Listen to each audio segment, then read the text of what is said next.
దేశంలో రైతాంగం తీవ్రంగా అప్పుల్లో కూరుకుపోయిందని సిపిఐ రాష్ట్ర సహాయ కార్యదర్శి జేవి సత్యనారాయణమూర్తి ఆవేదన వ్యక్తం చేస్తున్నారు.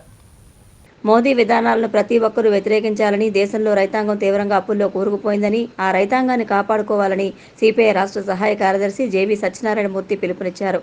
బుధవారం ఉదయం కాకినాడ అన్నదాన సమాజంలో కాకినాడ జిల్లా జనరల్ బాడీ సమావేశం పార్టీ జిల్లా కార్యదర్శి బోడకొండ అధ్యక్షతన జరిగింది. మోదీ విధానాలతో దేశంలోని రైతాంగం, కార్మిక లోకం తీవ్రంగా విభేదించారని, అందుకే బీజేపీకి పూర్తి మెజార్టీ ఇవ్వలేదన్నారు. ఈ సమావేశంలో ఏఐటీయూసీ సీనియర్ నాయకులు కెర్ల కృష్ణారావు, జిల్లా సహాయ కార్యదర్శి తోకల ప్రసాద్, జిల్లా కార్యవర్గ సభ్యులు పి సత్యనారాయణ తదితరులు పాల్గొన్నారు.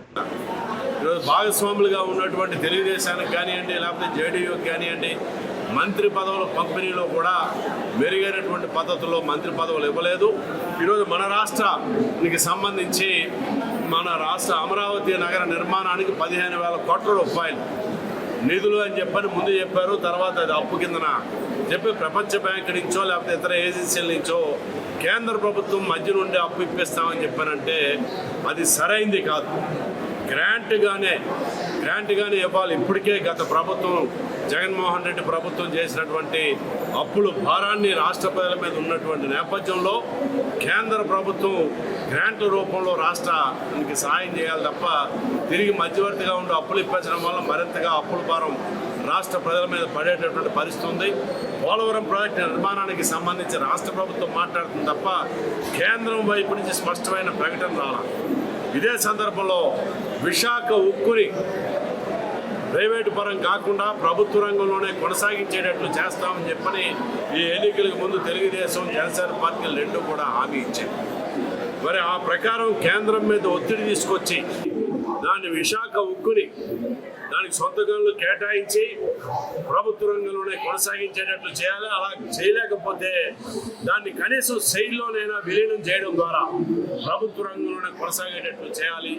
ఆర్థికంగా విశాఖ ఉక్కుకి అవసరమైనటువంటి నిధులు కూడా కనీసం ఈ బడ్జెట్లో కేటాయించలేదు. వీటన్నిటి మీద కూడా మన రాష్ట్రం ప్రభుత్వం అసెంబ్లీలో చర్చించి తీర్మానం చేసి కేంద్రానికి ఆ డిమాండ్లు పంపించాలి. అలాగే విశాఖ కేంద్రంగా రైల్వే జోన్ ఏర్పాటుకి సంబంధించి కూడా స్పష్టమైన ప్రకటన వచ్చేటట్టు చేయాలి. కానీ సాధించలేకపోతే మీరు కూడా కేంద్రం ఇప్పటికీ గతంలోనే ద్రోహం చేసింది రాష్ట్రానికి. ఇప్పుడు మన రాష్ట్రం నుంచి ఎన్నికైనటువంటి పార్లమెంటు సభ్యుల మద్దతుతోని కేంద్రంలో ప్రభుత్వాన్ని కొనసాగిస్తూ ఉన్నా కూడా ఈ రాష్ట్రానికి న్యాయం చేసేటటువంటి పద్ధతుల్లో వాళ్ళ విధానాలు లేనప్పుడు మీరు గట్టిగా గొంతు ఇప్పి మాట్లాడకపోతే మిమ్మల్ని కూడా ఈ ద్రోహులుగానే రాష్ట్ర ప్రజలు భావించాల్సినటువంటి పరిస్థితి ఉంటుందని చెప్పని తెలుగుదేశం పార్టీకి అలాగే జనసేన పార్టీలకి విజ్ఞప్తి చేస్తూ కనీసం ఎప్పటికైనా కేంద్రం మీద ఒత్తిడి తీసుకొచ్చి రాష్ట్ర సమగ్ర అభివృద్ధికి అవసరమైన నిధుల్ని కేంద్రం నుంచి అప్పుల రూపంలో కాదు గ్రాంట్ల రూపంలో రాబట్టడానికి అన్ని రకాలుగా కృషి చేయాలని చెప్పని పిలిపిస్తున్నాం.